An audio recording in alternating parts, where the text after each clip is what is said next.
తెలంగాణ రాజకీయాల్లో కొత్త పరిణామం చోటు చేసుకుంది. కవిత కొత్త పార్టీని టీఆర్ఎస్ గా ప్రకటించింది. ఆ వెంటనే పార్టీ జెండాను ఆవిష్కరించింది. మేడ్చల్ జిల్లా మున్సిరాబాద్ వేదికగా కవిత కొత్త పార్టీని టీఆర్ఎస్ తెలంగాణ రాష్ట్ర సేనగా ప్రకటించారు. ఆ వెంటనే పార్టీ జెండాను ఆవిష్కరించారు. ఈ సందర్భంగా ఆమె మాట్లాడుతూ 2 ఏళ్లలో అధికారంలోకి వచ్చేది మనమే అంటూ ధీమా వ్యక్తం చేశారు. అయితే దేశంలో పార్టీలు పెట్టిన మహిళల్లో కవితతో పాటు మరికొందరు ఉన్నారు. 1969లో కాంగ్రెస్ ఐ పార్టీని ఇందిరాగాంధీ స్థాపించింది. 1983లో రాష్ట్రీయ సంజయ్ మంచ్ మేనకా గాంధీ స్థాపించింది. 1998లో ఆల్ ఇండియా తృణమూల్ కాంగ్రెస్ మమతా బెనర్జీ, 2003లో ఉమెనిస్ట్ పార్టీ ఆఫ్ ఇండియా, 2005లో తల్లి తెలంగాణ పార్టీని విజయశాంతి స్థాపించింది. 2007లో United Women Front Suman Krishnakant స్థాపించింది. 2017లో All India Mahila Empower Party Nowhera Shaik స్థాపించింది.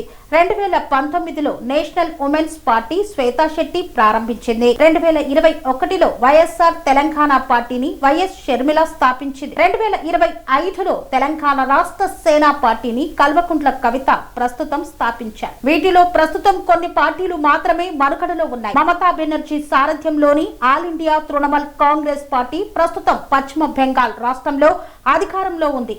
మమతా బెనర్జీ సీఎం గా కొనసాగుతున్నారు. ప్రస్తుతం ఆ రాష్ట్రంలో అసెంబ్లీ ఎన్నికలు జరుగుతున్నాయి. మిగతా ప్రాంతాల్లో మహిళలు పెట్టిన పార్టీలు కొద్ది కాలం మాత్రమే మనుగడలో కొనసాగాయి. తెలుగు రాష్ట్రాల్లో దివంగత మాజీ సీఎం రాజశేఖర్ రెడ్డి కుమార్తె వైఎస్ షర్మిల వైఎస్ఆర్ తెలంగాణ పార్టీని తెలంగాణలో స్థాపించారు.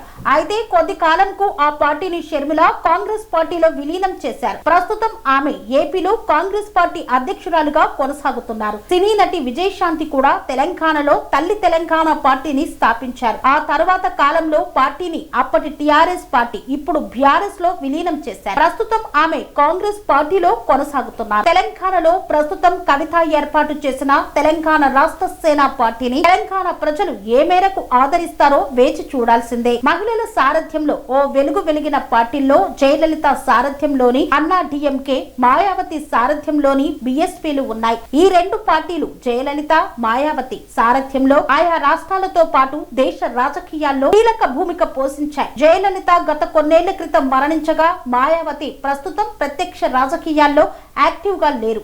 అయితే కవిత పార్టీ ఆవిర్భావం సందర్భంగా తన ప్రసంగంలో కీలక కామెంట్స్ చేశారు.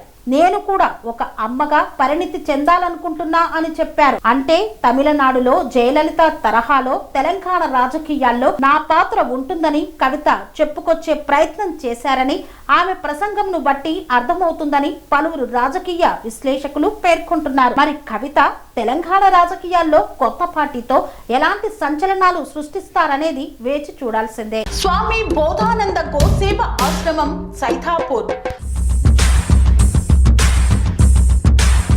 జ్యోతిష్యం, వాస్తు శాస్త్రం మన పూర్వీకులు మనకిచ్చిన వరం.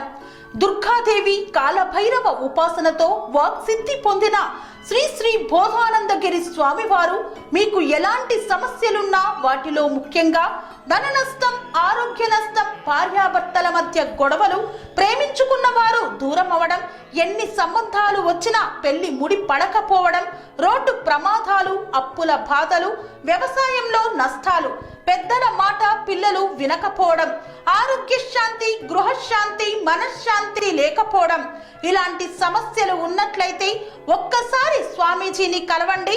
మీ సమస్యలకు తగిన పరిష్కారాన్ని పొందండి.